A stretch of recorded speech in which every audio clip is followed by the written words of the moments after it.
Island Music Conference. My name is Tamara Ward. I'm the Chief Marketing Officer for Digicel here in Jamaica, and we are very excited to be a part of this conference this year.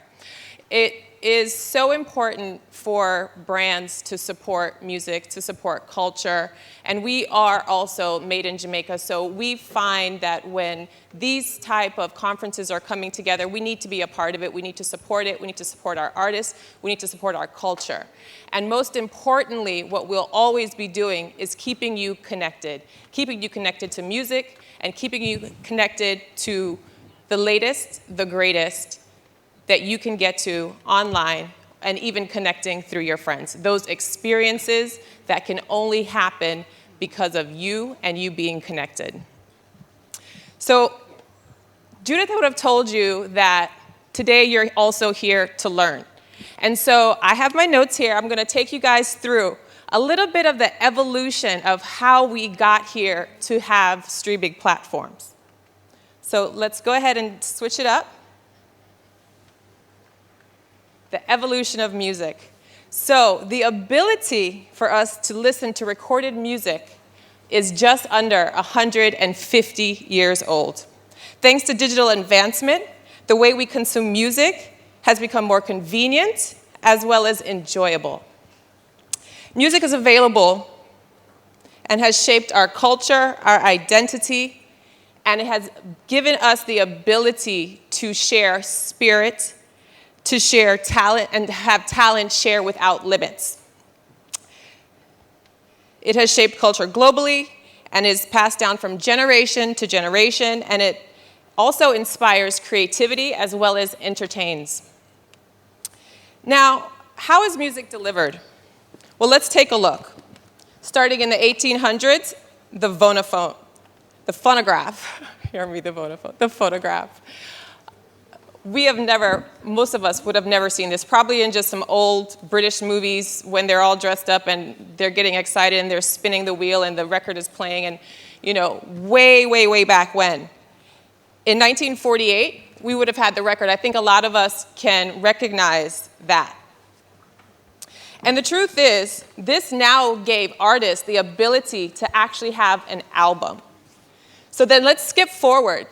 The audio cassette. You guys can remember the audio cassette? How many of you have made mixtapes? Do you remember sitting next to the radio trying to catch it, the play and the record button at the same time, and then you had to hit pause, but then you got some of the next songs, so then you had to reverse a little bit, rewind a little bit, and the tape cassettes actually gave us the ability to first start to rewind and forward. So that's a fun fact for you. And then the Walkman. Who had a Walkman? We had it on our hip. We had that on our hip, and we had a boombox on our shoulder. And that's how we were first able to start transporting music to where we wanted to go. Music now became a part of our culture in a way that we could have it on demand whenever we wanted it. But it was very personal, right? It was a very personal way for us to interact with music. And then in 2001, Apple came to the scene. They came to the scene with the iPod. But most of us would know, staying in tune with what's going on, after about 20 years, the iPod is no longer available. It has been decommissioned. And this is what happens when we're evolving. Technology continues to drive how we live and how we interact with the world around us. And in 2012, can you guys tell me what streaming platform was the first to be launched? Anyone know? All right. And the answer is Spotify. Spotify came to the table, and they introduced free streaming. The first legal, okay, yes. Because, there was a battle. Have you guys actually recently checked out Netflix? They have this show called Playlist, where there was this battle that happened where the music industry did not know what was going on. All of a sudden, music was free, and they just couldn't understand how to be a part of that change until regulations came into play, partnerships happened, collaborations, what we know music for. Collaborations are one of the main things that I will tell you that continues to drive music and to drive technology. It's people coming together, sharing those ideas. So after coming, and by the way, thank you guys, you're very informed for that bit of information. So since then, we have seen other services come onto the screen, and we have some of these companies here today, as Judith would have said to you.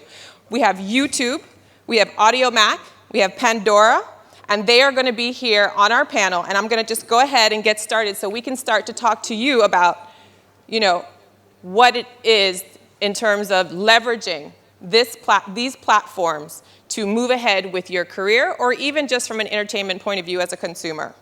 So first, let's get started. Tuma Bassa, welcome. Tuma is the Director of Music and Culture at YouTube. Let's give him a welcome. Welcome, welcome, yes. Next, we have Diego Herrera. Welcome.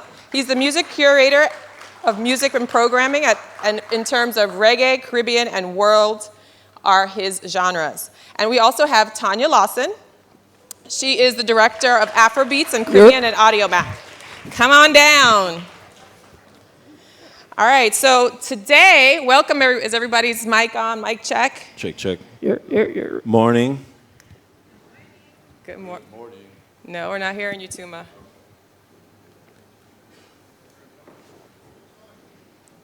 All right, well, today we want to understand more regarding how Caribbean artists can use your platforms to build an audience, what tools are available to do so, and the role that content will play, and what is happening next for digital streaming platforms.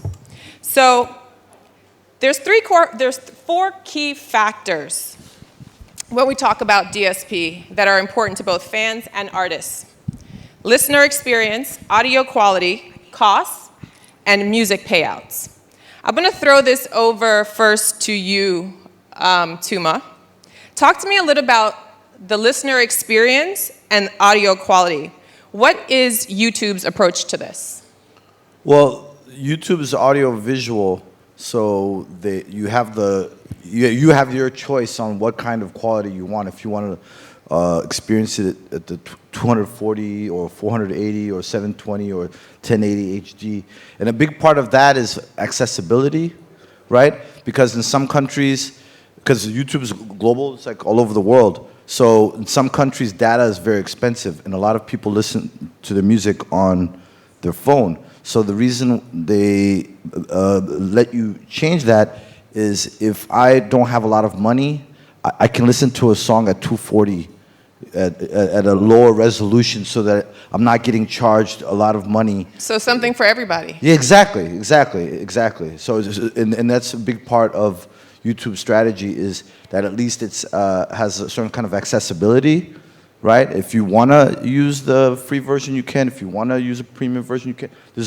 There's so many choices you have in terms of your consumer journey, And then the consumers are also the creators. So YouTube's built to be end-to-end, right? Mm-hmm. Is where you can listen to music, you can watch music videos, you can you can do ticketing. If you're an artist and you on the live world, you can shopping or merchandise. You can go live. You can do live stream. Wow. I'm not even halfway there. I still got more. Yeah. I feel like that's everything in the fridge. So that way it's an efficient experience. Mm-hmm. So end to end live, you can go do digital goods like super stickers and super chat, where you can get paid because people are giving you stickers like they're like boyaka type of, you know what I mean? Is that right? You have memberships where people can be subscribed to and get certain type of content that's only... And that takes us to cost, right? So not only on the side where musicians can make money and artists can make money, or talented creative persons can make money through the platform, but then also that cost can also be a factor in terms of one of the models. And all in one place, you don't have to leave. You don't have to be hopping around if you don't want to. If you want to, But if you want to keep it all, you know what I mean? Like efficiently be able to manage that user experience, or even as a creator or an artist, you know? It's all right there. And then you can monetize off of it. You can make money if you want to. All right, awesome. Diego, how do you feel about the model now with Pandora and what you're offering? Yeah, I mean, Pandora started off as a radio kind of centric experience, but like most of the other DSPs, we've moved into, the ability to do on-demand listening, playlisting, podcasts, and we're audio only, right? So unfortunately, we don't have video capabilities, but I think the focus for Pandora is to essentially try to meet the needs of any listener type. If you're a lean back type of listener and you want to just throw something on and have us select music for you, then we have that for you. And then if you're interested in having more hands-on control and kind of, selecting your own playlists or listening to a podcast or what have you, we have those capabilities as well, So, and I think that probably is, my main thinking about that is any DSP is kind of like your preferred store. Someone yesterday in the YouTube creators panel likened it to, if you go to this store, this is the type of experience you have, and you go to this store, this is the type of experience you have. You can kind of get the same thing in either one, but it just depends like what your preference is, right? So we try to meet like the needs of any type of listener, in the middle. So, I mean, based on that and saying in terms of the listeners are also kind of in control and they're basically more so connected to a platforms at times. When we now start to look at the artists, and how the artists can leverage the different DSPs. What is the recommendation? Do they go for one in particular because there's an audience there or their audience may live there? Or do you think they should diversify and possibly use multiple platforms? Well, I think that's just the way that people use products in general, right? You use different things for different purposes at different times of your day, different times of your life. I think it's pretty common, actually, for people who consume content of any kind to jump around based on what it is that they're trying to enjoy, let's say. So, for instance, we know that people really like the radio station experience on Pandora, so they might come to Pandora for that. But then they say, if they know that their favorite artist is dropping a video, they might jump over to YouTube. And then at the same time, if one of the things I actually really love about Audio Mac is like the interactive articles and whatnot. And I might go to Audio Mac to like read one of these articles and then link into a release from there, right? And that can be one listener, one consumer doing all three of those things in a day, Mm-hmm. So that's kind of. I hope that answers the question. So Tanya, what is your take on that? So if I'm an artist and I'm starting out and I'm interested in trying to, I want to get my music up there, but my fan base particularly I'm thinking are they on one platform or they're not? So Diego is telling us, people, they skip around based on what they're looking for. But as a new artist, could that be daunting for me to try to be everywhere? The relationship with the DSP, is it stronger if I kind of go in one direction, work with one company, or do I really need to have my hands in all the jars? I'm piggybacking off of what Diego said. To be honest, you need to be on all, because you don't know who your audience is. You're taking a shot in the dark. Some people come to Audio Mac and maybe with the projects they're coming out with may not work for us. Maybe it may work better for Pandora, or may work better for Spotify or Deezer. There's at least like over 50-something DSPs now. Like where we were 5 years ago is not where we are today. And in probably another 3 years from now, it's probably gonna be 50 more. So it's like, it's better for our artists to be with a distribution company, my point of view, even if it's like a TuneCore or one of those people, be with a distribution company and have that distribution company push your music through all platforms, because you do not know where it's gonna stick. And because it's too many out there, and you don't know. You have no idea where it's gonna stick. I mean, any artist should be striving for ubiquity. You know what I mean? You want to be everywhere. You know, even if, you know, for instance, Pandora is not available in Jamaica, but that doesn't mean that artists here shouldn't be trying to promote their music to other markets. We have a massive audience, and there's opportunity there for you to gain listeners, and you should be fighting for, you know, expansion of your music and streams or what have you, like for your audience in every space. If you're not doing that, you're really just shortchanging yourself as an artist. I'm gonna come back what he said. I tell a lot of artists the cheat code. The cheat code to me, depending on what market you're in, you utilize Audio Mac to come to a Diego, Tuma, people at Spotify and be like, yo, look where I'm at. And do you know, it may push them to be like, you know what? Since I know there's an audience there, now I'm gonna push my people or my higher ups now to invest in you. You know what I'm saying? Because people, you can't concentrate only on Audio Mac. You can't, of course I would tell you to do it, you know, that's what I'm paid to do. But all jokes aside, I love the honesty. You can't focus on one thing. You can't, because it's like, it's not like back in the days. It's not that way. Now it's like, the numbers mean something. When we sit in those meetings and them numbers ain't shit, they're like, get rid of, no, we're not spending no time in that. I'm sitting in a meeting, they see somebody on Tuma's platform going 5 million, they're gonna check on us and say, so why he's going 5 million here, he's not going 5 million here. They look into all of that. So it's like we're all competitors, but we're not competitors because we watch what each other do. So that's very interesting. So you're saying sometimes, or this could have just been an example, but you would see success for an artist on a certain platform over another. Yeah. And when you look at that data and you're asking the question why, what do you think can cause those kind of disparities when an artist is, I'll throw this to you, Tuma. Well, the thing is this, so artists find success in different places, right? And then some places are first window, like, hey, this is my native platform where I do best, et cetera, et cetera. The challenge for the artist is how to spread that across other platforms, right? And identify at what speed do other platforms react to my success, et cetera, and kind of engineer that, to be honest with you. So someone could be doing well on YouTube because they lean in on YouTube in terms of using all the features. Sometimes, like, well, let's say you just used YouTube as an example. Well, thank you for calling it my platform, but I don't own it. Audio Mac. Yeah. Anyone next? But, so for example, sometimes, because nowadays we're living in a world where the word I hear over there used is called multi-hyphenate, where somebody's an artist, but they're a gamer, but they're, you know what I mean? They're known in this world, et cetera, and they're cross-pollinating the worlds.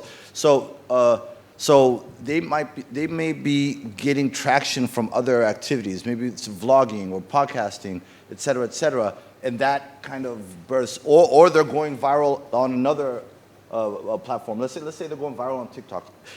So what happens is this: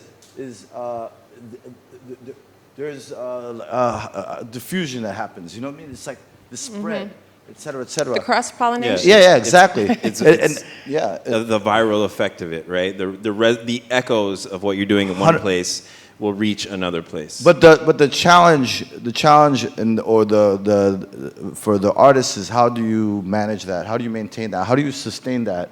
How do you say, hey, this is the platform I'm going to benefit the most from. This is the platform that's not going to burn me out. You know what I mean? This is the platform I'm going to drive people to. So if I use my social media, say, hey, link in the bio, or you tweet a link, or, you know what I mean, et cetera, et cetera. To create engagement. Yeah, and that's where self-awareness as an artist or a manager or even a digital content, manager, you have to kind of center yourself, especially when you have those moments coming from different directions. Otherwise, it's not going to last. It's just not. It's not going to last. You know? So here's a question. So as you're just somebody's getting started and they're getting onto these platforms, you know, what are some of the short-term goals that you would kind of set for an individual? And what are the tools that you have to get them going down this process to start integrating with your platform? I'll start with you, Tanya. All right, so I'll tell every artist, please plan in advance. Planning is so important. Just dropping a project does not work. You're not Drake. You ain't Beyonce. Even those people don't even work 100% for them. You have to plan. If you plan properly, you'll be able to utilize what every platform is offering. We have like a supporters campaign where artists could drop their music a couple of days before just to get their fans hyped up about it. Like, people love anticipation. People keep thinking like, oh, I'm about to drop it and leave the shock value. No, there's no shock value. The shock value is when you look at your streams, you're going to see 10 people. Your mother, your grandfather know them playing it. No, like, build up anticipation. That marketing is so important. But I think right now we're in an era where we want it like this. Instantaneously. Me too. But to be honest, when you build properly, it works across the board. Like with us, with them, and I'm gonna keep mentioning them too, because it's so important, because we're all going into a different phase soon. Yeah, we're DSPs, but now they're talking about Web3. If we're not if you're not planning properly now, what you're gonna do now when it gets to that next phase? What? You're just gonna keep dropping it, then it's gonna keep falling on deaf ears, and you're gonna say everybody hates you. No, nobody don't hate you. You're not planning. So planning is so important. For us, it's planning, giving us the heads up. Hey, this project is coming out on the 10th. Don't tell me the 9th is coming out the 10th, because I have other labels who's giving me 2 weeks notice, and I'm planning my schedule according, and I'm telling those labels what new features we have. So if you drop it, you telling me the 10th. You're going to miss out. Yes. You're going to miss out on what's You're going to available. miss out, because there's so much you can do. So it's making that contact, understanding what's available to you for the tools, planning and having a realistic timeline to be able to have what you need to support what's available to you. And then it's like I said, it's a communication also with DSP to let them know what's up, understand the teasers, and maybe even have those conversations. Are there people available to have a one-on-one conversation, or is most of this found on the website or through social media? How would they find that for Audio Mac in particular? We're available. Like, that's one too. If depending on what country or city or whatever, what we do is we have reps in certain cities, and we have like people who we call hometown heroes who we have there. Mm-hmm. So anytime someone is like, oh, we don't understand that, we'll point it right back out to our rep, because we know that not everybody is savvy when it comes to certain stuff. So it's there, the help is there, but it's just actually reaching out and saying, can you help me? Mm-hmm. That's what That's awesome. That's awesome. Tuma, what about you? I feel like, YouTube's a big bear. Can somebody actually get somebody on the phone? Yeah, but somebody get what? A big bear in the game. Is there a way for people to have a personal interaction? How do they know where to go to get started? I know everything is at our fingertips. Well, so I don't know if you guys were here yesterday when Rachie was talking about release strategy, and that was so important in terms of maximizing or optimizing. Maximizing is, I don't like that word. Optimizing when you have content or something that's important to you. So let's, for example, a premium music video, right? So we call it shoulder content. It's a word that comes from TV. So if I spend a lot of money on a music video, right, that I don't just drop it in a vacuum out of thin air. Shoulder content in sports or in television is when you watch a game, this is the game, the head, the pre-show and the post-show, right? Mm-hmm. Is the context that surrounds. It's the whole journey. Exactly, the whole journey. So to build up anticipation. When I worked at MTV, they used to always say context changes content, right? So providing the context, the anticipation, creating an appointment, you know what I mean? Making it an event, eventizing it. So the teasers, trailers, you know what I mean? Lyric videos. Content, sounds lots of content. Visualizer, audio, art track. Art track is just audio. When you see the album cover with the audio, et cetera, et cetera. Then you go to the head, right? The premium music video, where you actually spent the money, what you're actually prioritizing. But after that, you're keeping the conversation alive, behind the scenes, maybe reaction videos from other people, posting community, interacting with people who are engaging. So remixes, et cetera, et cetera. But it's basically extending the shelf life of your record, your priority, your push, and allowing it to spread to other places, right? And also allowing it to be discovered, because sometimes things don't get discovered right away. It'll get discovered through the gateway. Will be one of the surrounding. One of those pieces. Yeah, that exactly. may With auxiliary spark pieces, interest. exactly. Then like, wait a second, what is this Libyanka? Oh, I found it on YouTube Shorts. Now I'm redirected to the music video, and that's the actual story that And the funnel Libyanka that you wanted kind of send me people to. through. Exactly. So, Can I actually? I just wanted to mention too, the follow-up. What'd you call it? The shoulder, the other shoulder. Shoulder content. The follow-up component, I think, is like incredibly important. Every DSP has tools that artists, management, PR people can access, and if you're not accessing that stuff, you are doing yourself a huge disservice, because those tools are free and you can glean a lot of information from it. And when we're talking about the follow-up, that's when you can go use those tools, see what is working for you, and then plan for your next release, right? I have never had an artist come by Pandora to, like do an office visit, and when I have shown them their music, I've never once had not had the experience where they say, "Wow, that's a song I haven't even focused on or thought about, and it's actually really doing well on Pandora. I'm gonna start using that song when I tour." That happens almost every time, and they never would have known that had they not looked at that information. Speaking for Pandora specifically, there's a free content or free marketing tools that you can sign up to use, and we have bi-monthly. That means twice a month, right? Bi-monthly? Yeah. I was like, bi-weekly. yeah, we twice a month. I'll just say that. Twice a month we have free seminars that are virtual, and anyone can access it from anywhere. Have all your questions answered by an actual person about how to use the content tools. So, again, just to stress it, it's like when you're talking about getting ready for the release and putting it out, that's one thing. But I see way too many artists putting songs out and then just completely forgetting about them and moving on to the next thing. And, if you're thinking about your investment of time and energy into your projects, you have to do the follow-up. Yeah. So what I'm hearing also in what you guys are saying is content. People always say content is king. And for new artists coming out, I was watching a show the other day, and somebody said, if you did it behind the scenes, we can take that and we can break it up into 35 pieces of content and put it on all the social media platforms and different platforms and repurpose. What do you recommend for artists, and what are maybe some of those types of things, like behind the scenes or some of those just general projects that may be happening, and how important is that to their success?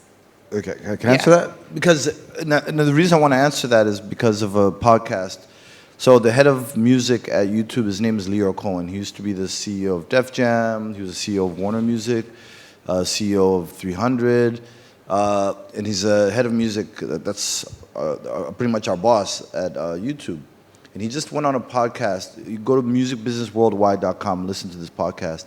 And he said something that he said to us, but when we heard him say it publicly, it was very interesting.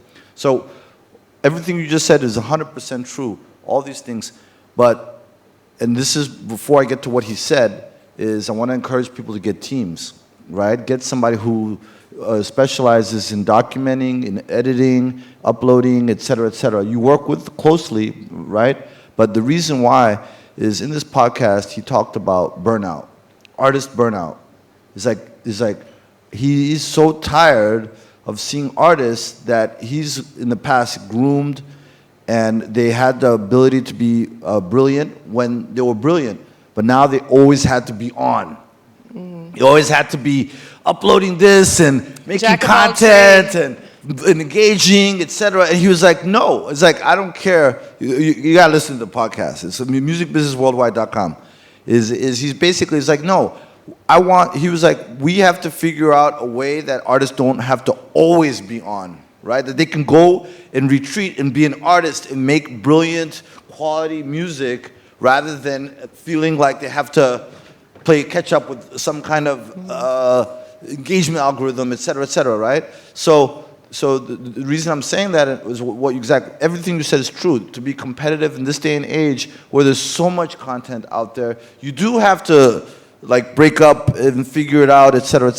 But at the same time, well, you don't want to. You have to be the one who does it all. Yeah, spammy. You don't want to be spammy. You don't want to be. You don't want to pollute the vibration. I've heard the word vibration a few times here in Jamaica. You don't want to pollute the vibration by just like blah, blah, blah, blah. You know what I mean?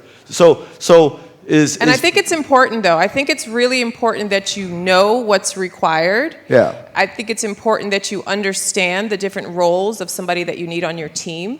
You need to be educated around what that team should look like based on the activities that you need to get done. But you also need to make sure that you're making time, that you are spending your time on your craft. Exactly. And let other persons own what they own. Yeah. Right? Because when one person's coming up, everybody's going to come up. Everybody's going to be seen. And of course, money definitely has to run and come around. Yeah. Right? But at the same time, own your craft. And don't be afraid to delegate, but also understand and have an appreciation of what's required by the other persons on your team to get the job done. Yep. Okay, so let me just ask you, what have you guys seen? What is a recommendation that you can give to artists in terms of helping with engagement and helping to grow their fan?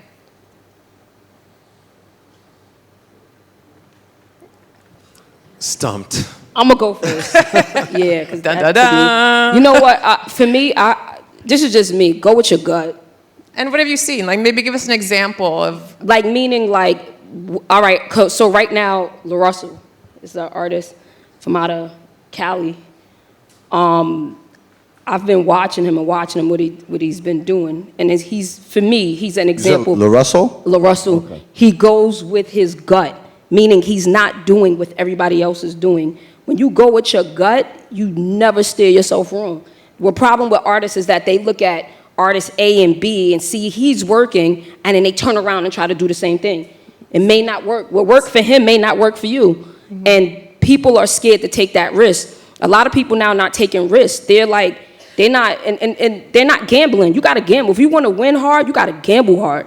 And they're not doing it. They're like, oh, I saw it work for this person, so I'm going to go do it. Nah, what worked for him may not work for you. If you go with your gut, you'll be surprised what you get. And the reason I'm using him, because he's an artist that's not signed, not this, not that. He's doing shows in his backyard. He's inviting people to his backyard, and he's building a buzz. Yeah. No, nothing, but he's building and building. And he may not be on people's radar yet, but people who love music or who just love the process of just winning is watching him. So I'm looking at it like we're artists. If you love and you respect and you really want to do this music shit, take it serious and be like, okay, what is my gut telling me? Yeah, you're going to have a million people telling you, nah, that's not going to win. Go with your gut. You got to go with your gut. Don't steer you wrong. Okay, can I support what she just said about La Russell? I'm going to tell a story. And he doesn't realize the story. So La Russell, we met him recently. We did an event in the Bay Area, and he came through. We work with Wallow 267. He's a culture advisor at YouTube. So we did this program, and him and Wallow are really cool. He comes by, meet him, et cetera. Like, hey, man, I really admire your work, et cetera, et cetera, et cetera. Like, what? Let's take a pic. What? I add him. And then I see that he DM'd me like 6 years ago. Okay. I felt so stupid. Like, literally. I was like, it was like, hey, this is some of the music. What? It was like 6 or 7 years ago. And I mean, I never saw it. I'm not going to pretend like I saw it. Like, I mean, I didn't ignore it. I just want you to know that's not me. I just never saw it. And so what happens is this. So I was like, wow, this is actually the kind of story that I like, is when somebody's grinding, but you end up coming to them. You end up being on their terms. So that just happened. And I was like, oh, snap. Like, I felt silly. Like, you know what I mean? Like, really, really silly. And it's old, but it was representative of what you just said. It's like, people are gonna come to you I'm eventually. gonna interject what he's saying. This guy is he answers his own emails. Like, I'm not talking to John's first. No, it's him. And he's like, this is my terms and this is what I want. And guess what? Because he grinded out, you got to come to his terms. Yeah, I was gonna say something like piggybacking off of what you said. I think I'm not a social media specialist. First of all, my social media sucks personally, but I would say, but I would say like it's really important for you to just be like genuine, right? Because you can make your shit look polished and roll it out in the right way, but you know, if it looks contrived, your audience isn't going to really connect with that. You know what I mean? And what you want, really you should be utilizing your social media for is to create an emotional connection with your audience. You know what I mean? It's a way to then connect them emotionally to your music. And when you're genuine, it sells itself, so to speak, right? The other thing I was going to say is like for me personally, I think it's really important for artists when you're talking about maximizing reach. I'm thinking about it even from like the larger scale that I think it's critical for artists from the Caribbean to make sure that they're following through and supporting DSP's support, if that makes sense. So like when one of our organizations, or it could be any company, posts something in support of your music, you should be reposting that. You should be amplifying that on your end as well, not acting cool about it. That's a fact. And not doing it. And I say that not only because like, on my end, I want the artists to interact with our content, because then people at the organization who have no idea who you are will be like, oh, okay, cool. This person who we supported this week, reciprocated. But also because I think that there's a big lack of data around Caribbean content and culture in general, and that has to change. That has changed now because we are in a data-driven world. We're in a data-driven industry, and talking about not polluting the vibration, yeah, like it is about the love of the music up front, but there are people in this industry who don't know who you are and they don't care and they're never going to listen to your music, but they have some control over the reach of your music because of the data. And Tanya mentioned earlier about the people on this stage right here, we are all advocating for you all the time. We are actually your friends in the game, whether or not we've ever met you, whether or not we've ever had an email, exchange with you, whatever. But we are talking about your music all the time to people who have no idea who you are. And we have to, in many instances, convince them that they should be supporting it through their lane, whatever it is, whether it's brand, whether it's social, whether it's paid, So again, like all those shares, all those moments where you interact with the content from each one of our DSPs is a data point that benefits not only you and not only the DSP, but like everybody in this room. And when there's that collective effort to continue to promote the content that we're trying to amplify, it benefits everybody. It's something that in a year or 2 years or 5 years, we can point back and look at and say, there was a spike here because of this thing, Can I give out a growth hack? Just a little growth hack. This is when you see a company has a priority, and you're an artist and you know it's a priority, give it a try, because the companies or these platforms are trying to make certain products or initiatives successful. When you support or you're an early supporter, you're more in a position to benefit like exponentially. You help make the case for it. 100%. Because a lot of times also then when you guys have new things that are launching, that's where your focus is. So if I 100%. start to live within that space with you, I'm also on that journey. So, I mean, this actually was the last comment or question that I was going to put out, and then we can go right into Q&A.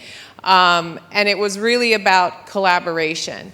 It's artists collaborating with the platforms, and again, so what you just described is exactly how they can do that, just on the easiest level. And then by going through this, potentially, they're going to be seen by you as well, depending on how well they're also delivering and engaging with their audience around things that you're also focused on. So it's that two-way street. 100%. It's that two-way street. 100%.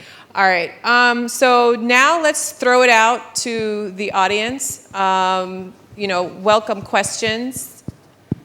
Let me just take a step that way. What do we Thank you. have for some mics?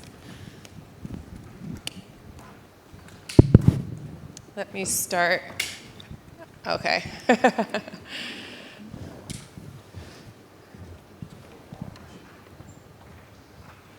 Good day. I'm from Guyana. My name is Malachi. I was just wondering about the restrictions of, for example, like Pandora to our region, and what can be done to kind of release a lot of the restrictions. Yeah, this is the number one question I get every time I am at a conference or on a panel outside of the U.S. I wish I had a better answer, for you, but unfortunately, it's not my say as to where we expand to. I think in the best case scenario, it will happen soonish. You know what? I'm gonna piggyback off of his thing. You know why? I think we had a mild conversation the other day about it. Remember, a lot of these restrictions is because of, I think later on the platform they have something about publishing, copyright and all that. Pay attention and watch that, because a lot of our restrictions is because of that. Yeah. If certain things in your books is not clear, these people are not gonna sit there and invest into the country and then get hit with a lawsuit. That's what a lot of it is. So I think part of my second part of my answer to that would be, regardless of whether or not we're available in Ghana or Japan or wherever, does that mean that you don't want to be part of the trillion streams that happen in the United States every year? Because if you don't want to be part of that, then I think you're doing yourself a disservice. Yeah, I don't think now is the time to limit yourself. What's that? Yeah, no, absolutely. No, I mean, the the United States is still like one of, if not the largest, streaming region in the world. So, and get a VPN and you can use it here and see. You know what I mean? I hope my bosses aren't watching right now. I wanted to follow up on something, Diego. Oh, I'm sorry. I'm Colleen. I am from Kingston, Jamaica. Hey. I am curious, Diego, you mentioned lack of data around the Caribbean. And I wanted to know if the three of you, or four of you in this case, really have any suggestions of how we could fix that? How, if their funding is required, how Digicel could push that? And how we could collaborate to actually fix that problem? Yeah, when I say lack of data, I'm not even talking specifically about just the music industry, let's say, as artists releasing music, but it could also be events. It could also be, cultural meetings. I'm actually happy to see JR here, who I think does an incredible job of tabulating that stuff and disseminating the information to people. Respect. That's his book. And Awesome. and I think there needs to be more people who have that kind of focus as well. In every one of these panels so far, when the conversation of a team has come up, it's always oh, you're a social media person, you're the person who helps you create content, and the person who books your shows and stuff. But the other component to having a team is the person who has the mind for the data and can help put that together and then share that out. I mean, you can't obviously share everything. If you're an organization, you have to have proprietary information. But it also does benefit everybody if there is a data share that actually shows engagement, it shows demographics, it shows regions where people are listening to your content. Because again, in many organizations, there are people who have no idea about your music. They just want to see a piece of paper with the information on it, and then they're going to make their decisions about whatever promotional channel or support that they're going to put behind it based on that. So I don't have all the like answers as to, how do we solve that? But I just think people need to be a little bit more open and willing to share those things, and actually even go to the efforts of collecting that information. It's like creating an email list and using, an email distribution service to then, create a picture of what your audience looks like and then sharing that information out. Hi, morning. Ryan from Jamaica. When releasing a song as an artist, is there a specific day that you suggest to release, or there are various factors that determine which day to release a song? I'm sorry, can you repeat the question? So when you're releasing a song, right, is there a specific day you would suggest that the song be released, or are there certain factors that drive the day in which you determine when the song is released? Well, the majority of songs are released on Fridays. And then I know a lot of the kind of more intentional distribution of the songs, meaning like playlists and features, happen also on Friday, right? So that's a favorable day if you need to pick a day. We like to suggest people are day and date with their visuals, and their audio and their visuals, meaning that they drop on the same day or same time, right? That you don't stagger the release of the audio and the visual, so that the visual can tell the story, and then the audio can, kind of resonate as a result. But so that's up to you. Yeah, that's up to you. It's all up to you. It's a personal choice. I mean, you do see some people dropping on Thursdays or other days of the week to try to maybe separate themselves a bit from the fray that happens every Friday, because it's like thousands of releases that come out every Friday, and so a lot of people bank on, okay, if I drop it on Thursday, then maybe I can pull some more attention away from everything that's happening that day. But yeah, it is totally up to you. And to your point, I mean, one of the things that for me is maddening is, for instance, in soca, a lot of the time they release the songs on, no offense, but on YouTube first, like weeks ahead of time, and then they release it, on our platform, which is interesting because that could kind of be beneficial, because by the time it gets to us, there's already kind of like a buzz around it. And whatnot. But they lose those opportunities. Yeah. Because that kind of time frame in between your interest in supporting and your ability to support, you can lose interest. You're talking about human beings. You're talking about platforms that also get buried with content constantly. Something else comes up, and all of a sudden that window of opportunity closes. So having everything lined up like that, and making it available, making it the supporter's choice, the consumer's choice, et cetera, it benefits you. I want to hear what Tanya has to say about this, though. You always got the hot takes on releasing music. I'm different. I believe you're a new artist, don't come out on a Friday.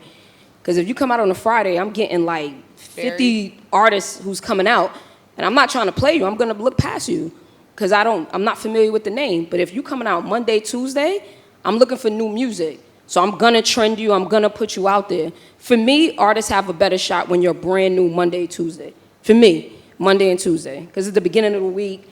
My head is clear. I had a great weekend. I'm going to listen to your music. Well, you remember during the blog era, Monday morning was the best. Because people are coming. Because what happens on Sunday, people start doing other things like family or picnics or sports, or they're doing activities on Sunday, and so they weren't around the blogs. But this is back in the day. And then Monday morning, everyone was go to the job or school, and they would be bored, and they would go on the blogs, and so the traffic was always biggest on Monday morning. Always. And back in the day, even more back in the day, the vinyl days, record release day was what, Tuesday? Tuesday, yeah. So Tuesday. You'd have to be there at the door waiting. Because it gave time for the trucks to drop off the CDs or vinyls over the weekend, and then it gave the stores chance to place on Monday. There was but now all that is obsolete. Yeah. You know what was missing from that chart earlier? What? LimeWire. Yup. That was one of my favorite eras. No, Napster. Napster too. Napster also got sued. But LimeWire. I was LimeWire. I was heavy LimeWire. You never knew if you were going to get that track or a virus. Yeah, the CD quality. You remember the CD quality? And yeah. You know what never worked for me? The Discman. You do one little Yeah, And I it just- had. Yeah, the Walkman was Well, that's the why the one. Walkman was The the lick. Walkman really wins that battle. You could do Yeah. your aerobics. I bought a Discman once for like $10. This guy got kicked out of his apartment by his girlfriend, and he was selling his stuff just for cash. So I was at a bus station, and he told me the story. He gave me Maxwell's CD inside the Discman and the see? Discman The for like, bonus. yeah, you know? bonus. Yeah, it was like 10, $15. Like, yeah. Do we have a question here? Yeah, J.R. Watkins, worldmusicviews.com. Now, I wish Spotify was also here because they have been in the market, but they haven't been helping the market in any way. And one of the ways I bring your attention to YouTube has, as I said, created a lot of millionaires in Jamaica from various content, music and media. But their chart, yes, give them a round of applause at least. We like millionaires. We should actually give them money. But the chart insights that YouTube has totally transformed how people see how the music is performing in Jamaica. Before then, it was boop, boop, boop, and you know who are on the place. Now, you can chronologically see who is streaming the most. We don't have that for Pandora overseas. We don't know which reggae song is the top song of the week. We just kind of get info about artists. Audiomack is Working on that. Audiomack has emerged and growing and connecting with the different media and artists in Jamaica. But one of the ways that I think DSPs can help artists, help Jamaica and the media, is having weekly and even daily release of information about the top artists, top songs, and top genres, and focus on reggae. Spotify has this, but they totally ignore reggae music.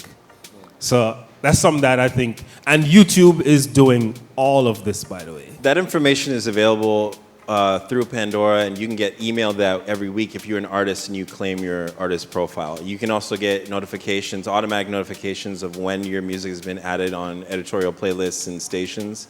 And we don't have, the genre charting or charts yet. However, one important data point that I'm keen on getting people aware of is that we do this thing every week called the Top Thumb 100, and it shows the songs that had the most, thumbs up, like kind of positive engagement on a track week over week.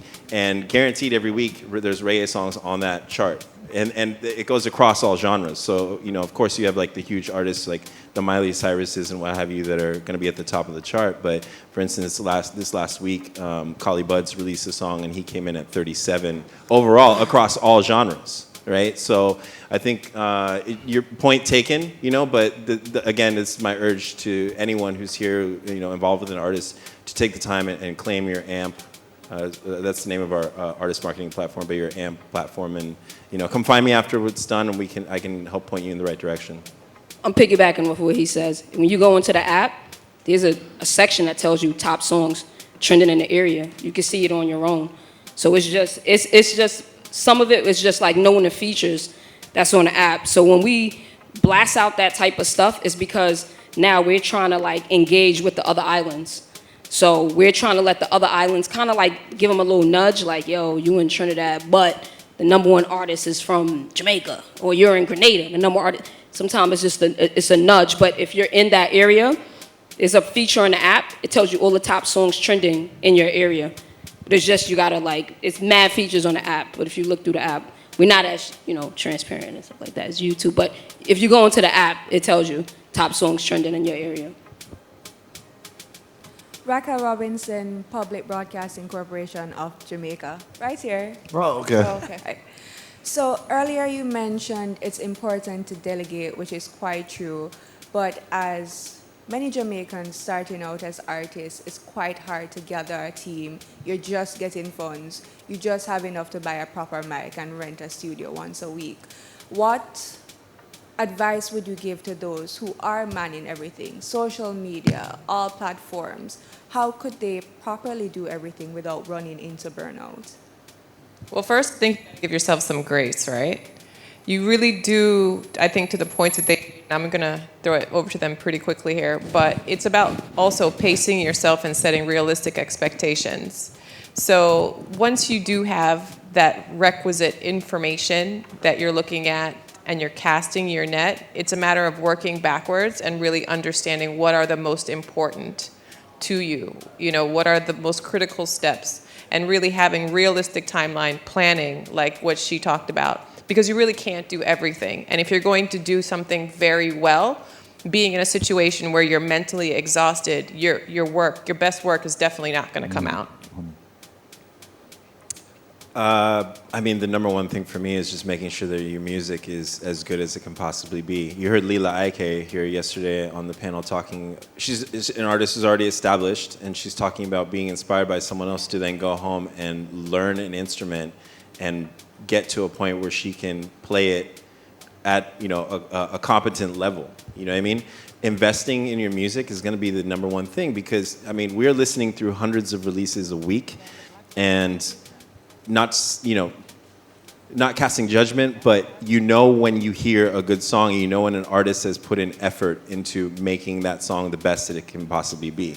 There are a lot of people who are uploading music every week that is unfortunately not really worth our time in terms of disseminating it to the audience. I don't say that as an insult, I say that as it's just a lack of quality in the song itself, you know, whether it's mastering or mixing or what have you.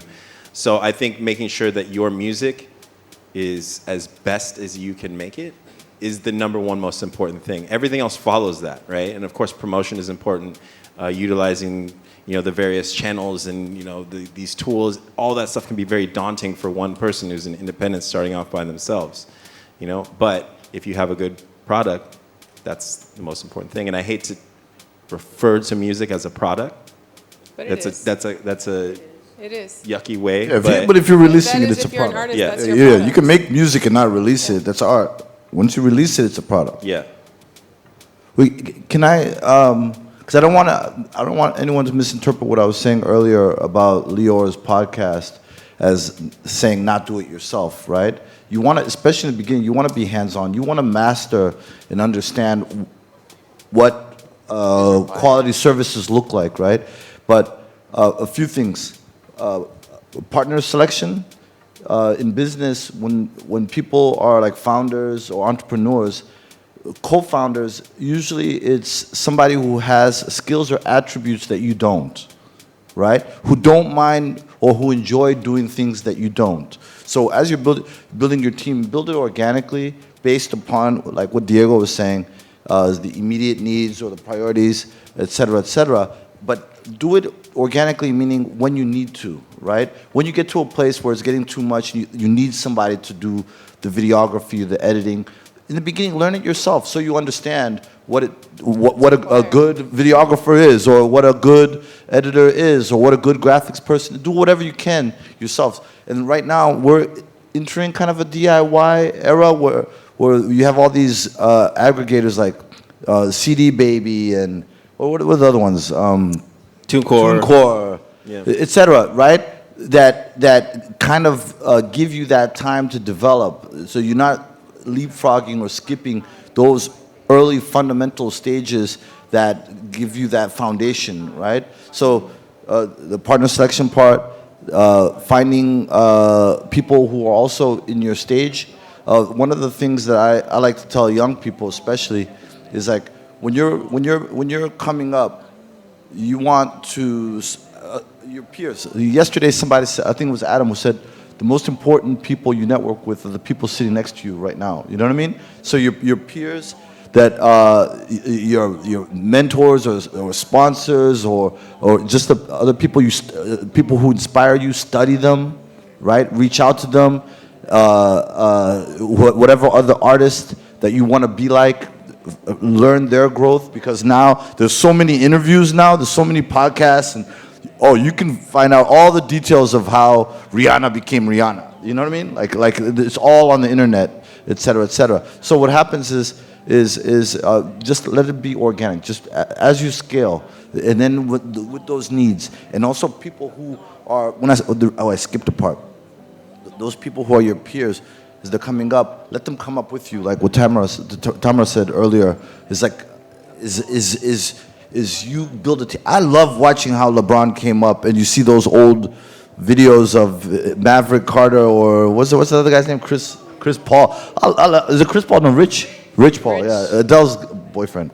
You know, I love watching those old videos, and you see like 20 years ago, right? And how they all understood their lane. We went to OVO Summit a few years ago, and what was the guy's name? 40 spoke, and yeah, so he spoke, and this is in Toronto, and he was talking about how there was a clear division of labor, right? Amongst all of the people. Everyone was a specialist. Everyone was able to do what other people did as backup, but there was a clear specialist in their process. And that was the way that they were able to not butt heads, etc. Everyone understood what their lane was. So as you build, just be super clear about, you know what I mean? Your team building, your world building, your, you know what I mean, your journey and where you are and what kind of needs. Like, oh, now I need security, you know, et cetera, you know, those type of things, yeah. Good evening, everyone. My name is Jay Tyndale, and I want to say I've been trying with my music for a long, long time. Can you speak up a little bit? I'm sorry, we can't hear you well. Yes, good evening. My name is Jay Tyndale, and I've been trying with my music for a real long, long time, trust me. I make good music, motivational music to empower people, push people to press themselves to go on. And as they say, to let people hear your music, you have to reach out. And I have come to this conference to reach out to my music. So, because you said, as the guy in the black said, sorry if I don't remember your name, you have to work with your guts. I couldn't hear. What was the very last thing you said? Oh, I say, as the guy just sitting in the black, Tuma. Tuma. Yes, okay. You have to reach out to your music. Let person hear you. You have to go to the gut. Oh, Tuma. Sorry. Well, so you want to reach out and you want me to hear the music? Yes, because you have to go with your guts, you know. So I was wondering, I want to wait to the last person to comment, but okay. I was wondering if you can hear peace. You want me to be 100% honest with you? Yes. I'm not going to listen to the music. I'm going to be 100% honest with you. And wait, I'm going to wait. And it's not personal. I don't know. I believe you that you make great music. But you know who I believe more? Is the people who I rely on to tell me what's hot and what's not. Oh. I have a peer network. There's people who have track records with me, etc., and who pay attention to all these things, whether they're A&Rs or labels, whether they work at YouTube, whether they're friends in group chats or whatever. So what happens is, the best way to get your music heard, we just talked about La Russell. Remember I said, like, I found a DM from La Russell like 6-7 years ago. When I'm reaching out to him, like, hey, man, it was good to me. He's like, whoa, wait, he hit me like 7 years ago? Yeah, do the work. Oh, I like that. That you know, I know someone who says that a lot. Gotta do the work. You can't approach, and I'm not being rude. You can't come to people and you say, yo, I'm hot. I don't know. Yeah, that's a shortcut. That's a shortcut. Like, I'm gonna ask one of these little kids and be like, who you listen to? If your name is mentioned 5 times, you the one. Make us feel silly in 7 years. Make me look like, stupid, yo, you remember me? Come back next year. You told me on stage you wouldn't listen to my music. Right? And I'll be like, and I'll feel silly. I'm like, yeah, man, I love your music, etc. And whatever I can do, I'm gonna overcompensate and support. Right. I'm gonna overcompensate for being late. Oh, Tuma. Oh, Shaggy. Sorry. Welcome. First thing is this. When your name, Virgin? Tyndale. When you have a conversation and you see them people up there, so you stand up. That's the first thing you do. So people see you and know you. Them have a thing named work the room. You say you walk in the room. Remember I said superstar yesterday? That means a superhero like talent, superhero like presence. I walk in. You say I walk in with on stage. I'm a jewels. I'm a ring. I make you notice that I'm there. So when I ask you a question, yes, Mr. Tuma, I stand up and I make him see me. Right? I mean, that me I talk about. See? That me I talk about. I stand up. Come on. And you stand up and you make him see you.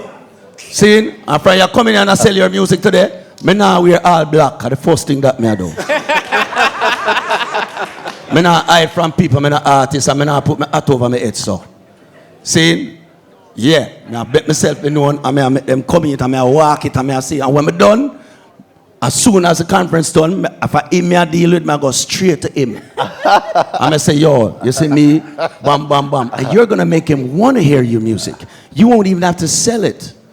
You see, when you don't talk to him away, he might go, oh, and say, yo, what's your number?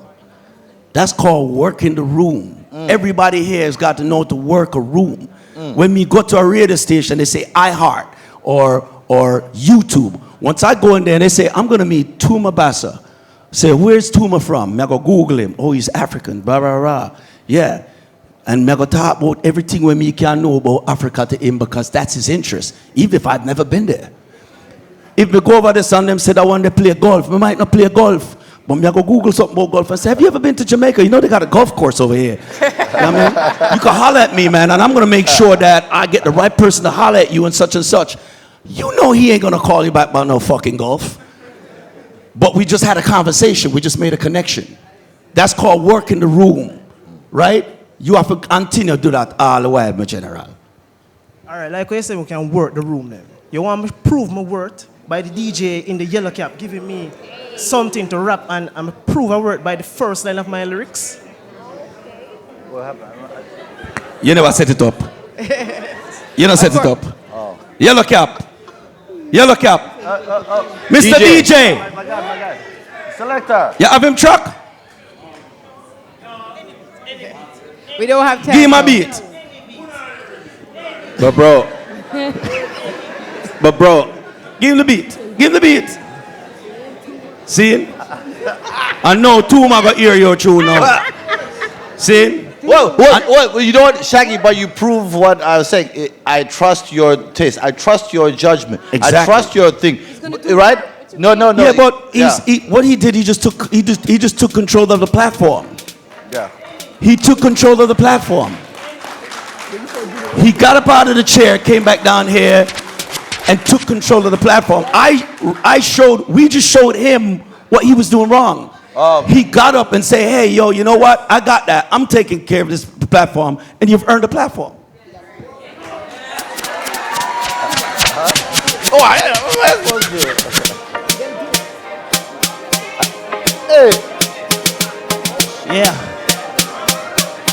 Yeah. This is the Gong Show. I know what it feels like to be in dirt. Know it's the because I was birthed on earth.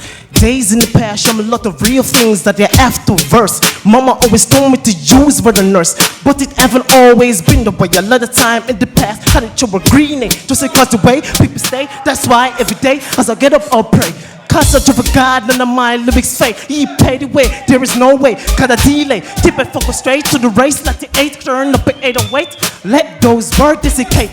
Don't let stress make you medicate. Just meditate and write him because you will know you were chosen, yeah. Through all your life, you know what painful like. Not even painful is, know what painful like. Remember my lyrics were so lame, so plain. Like lemonade, phenomenally insane. Over pushing my brain. Write something that I cannot really maintain, yeah.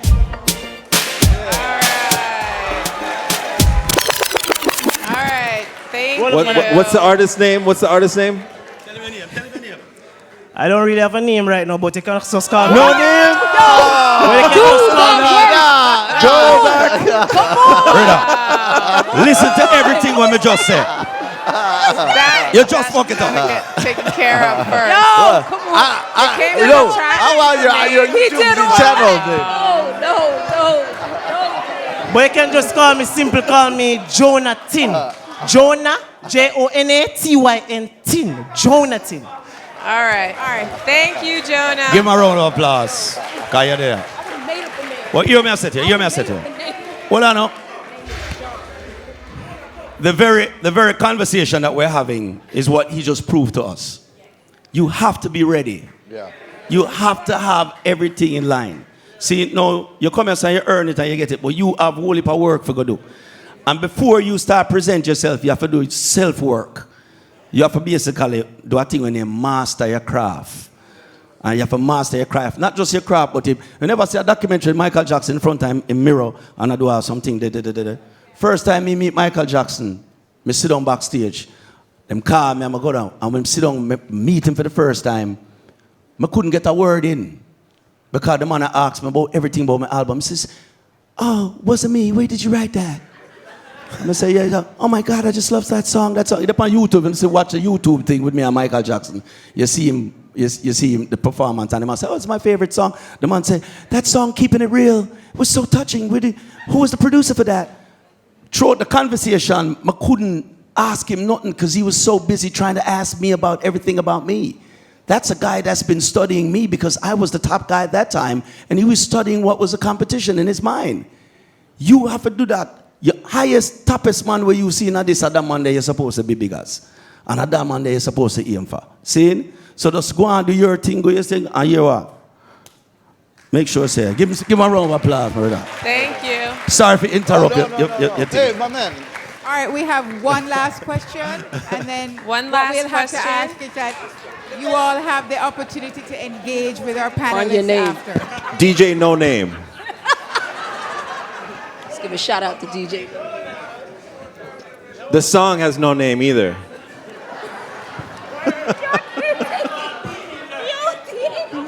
I'm just playing, bro. I'm just playing with you. I'm just Okay. playing. Here we go. We're family here. We're having fun, right? Yes. We're having fun, right? Absolutely. Absolutely.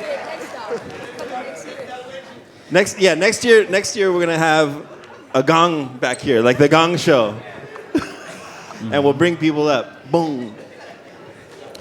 Definitely. We'll have time for one last question.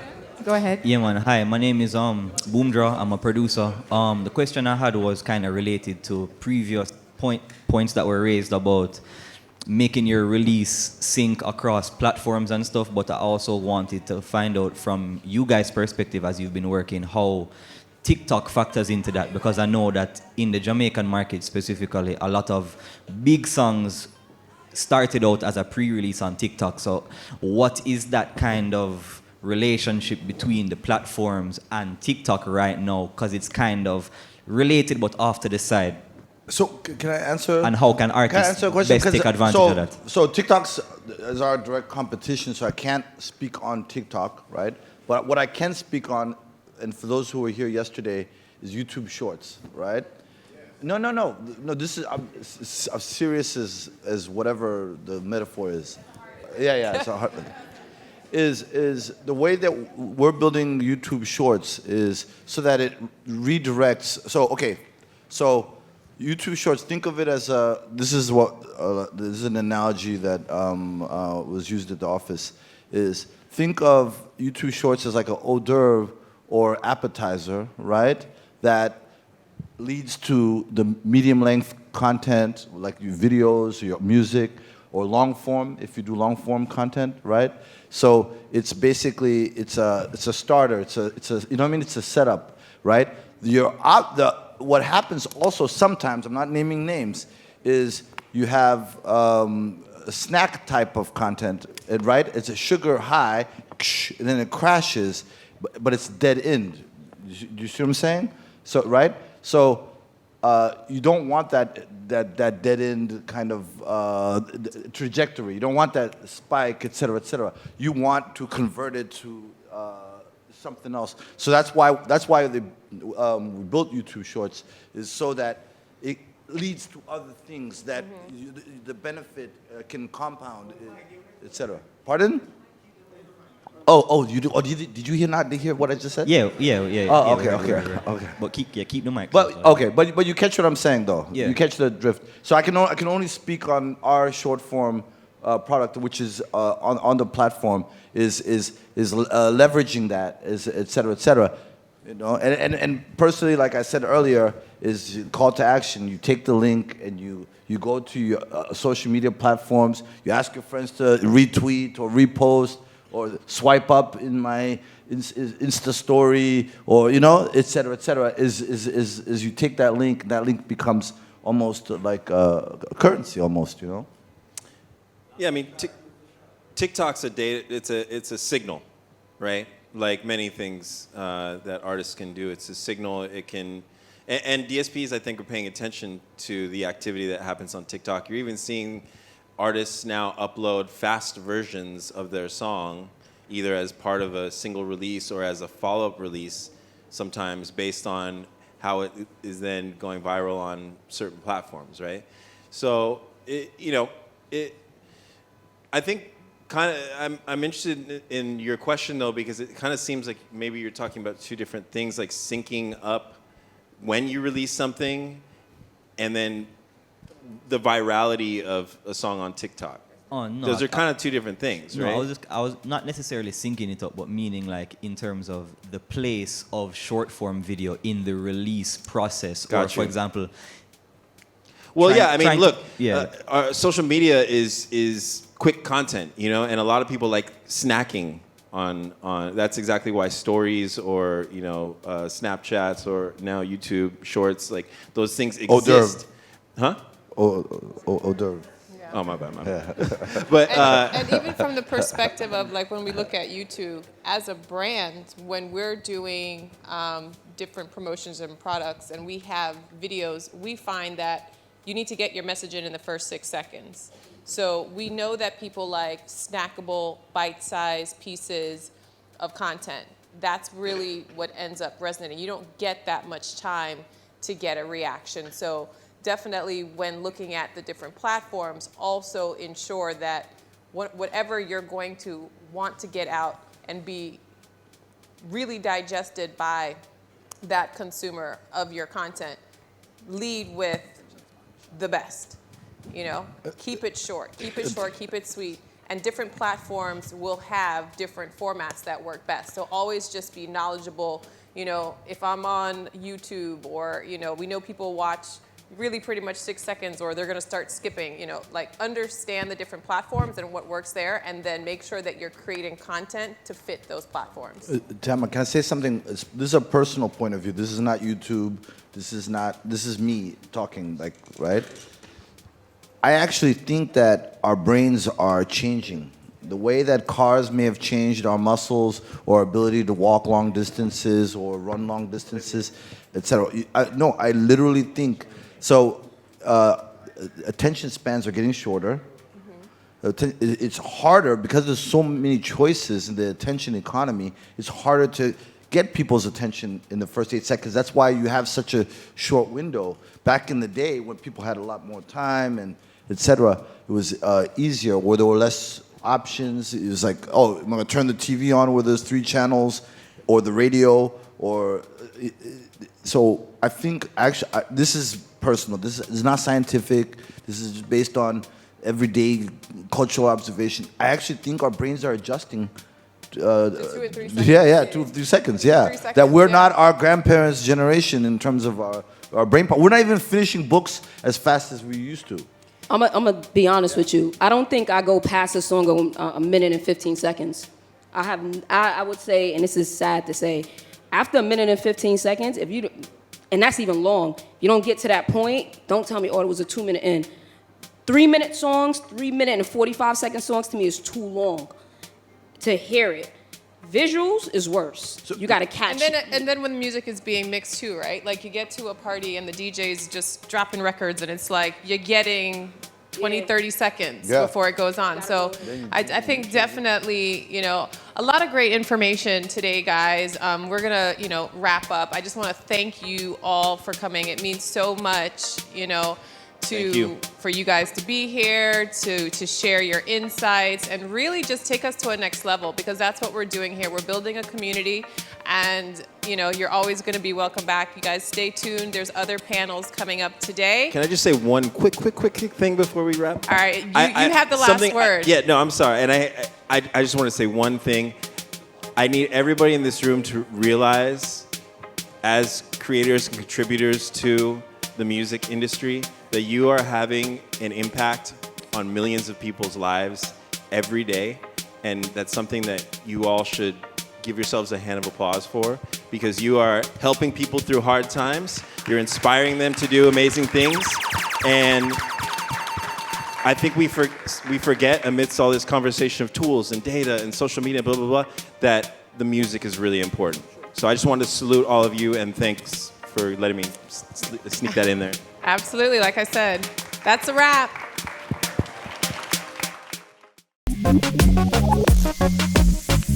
Thank you.